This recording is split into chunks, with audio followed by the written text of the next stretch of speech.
I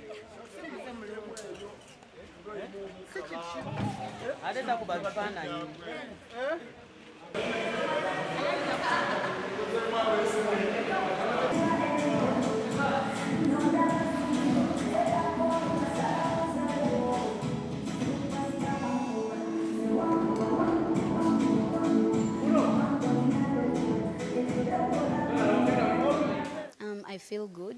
Ekyokusetinga kiinaako nnyo se kubanga omulimu twagukwasa director, so ye nasalawo n'alaba scene wanaagiteeka okusinziira ku luyimba, so na coming up with this. Their family, they are good people, so working with them is fun and it feels like a blessing somehow because buli kimu kitambula. Oluyimba baluyita superstar. Audio tekoze bubi because ebadde ewezezza 40k views in just 4 days nga twakagita, so teri bubi. Omukyala namulaba nenjogera ne twagana ne writer yatuguza oluyimba nga ye alina full evidence eraga nti oluyimba lulwe, n'atulaga recording mu 2016 n'atuweereza ne studio gye yakolera demo ne gye yawandiikira oluyimba, kati nga ye alaga full evidence oluyimba lwera yalutuguza. Kati awo ensonga nenzireka wakati wa writer n'omukyala kuba nze writer yanguza luyimba.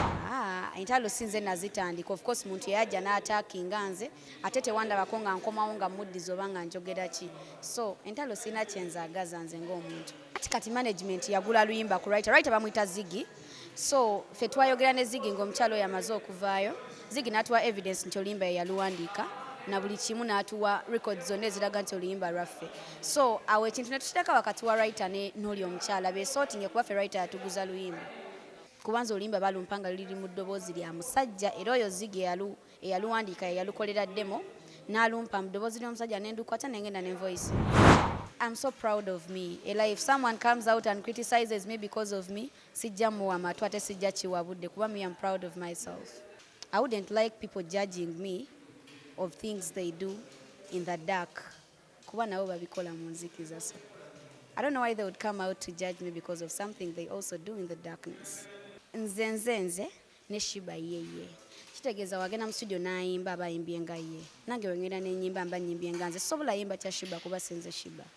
Ami nyimba kyange, so if literally people balina your bias because nti oba nazeemu TNS, so they think mbo bangenda kola bya Sheebah oba ngenda yimba nga Sheebah, but I sing me, I don't sing Sheebah. No, me, I'll keep on giving you music ngamba ones, I'll give them me. With time they'll come to accept that this is me, it's not Sheebah. Yes. From Rahmah Pinky to Pink Official, Rahmah is my name, Sisobola Diejako, and Pinky is my stage name. So just we simplified it. Kuba omuntu kiyinza omumenya ogamba Rahmah Pinky, ate kiyinza oba very simple ng'omuntu agambye Pinky. It's my favorite color, nsobola okwambala color yonna endala, but I'll have pink on me because color yo nga yo njagala.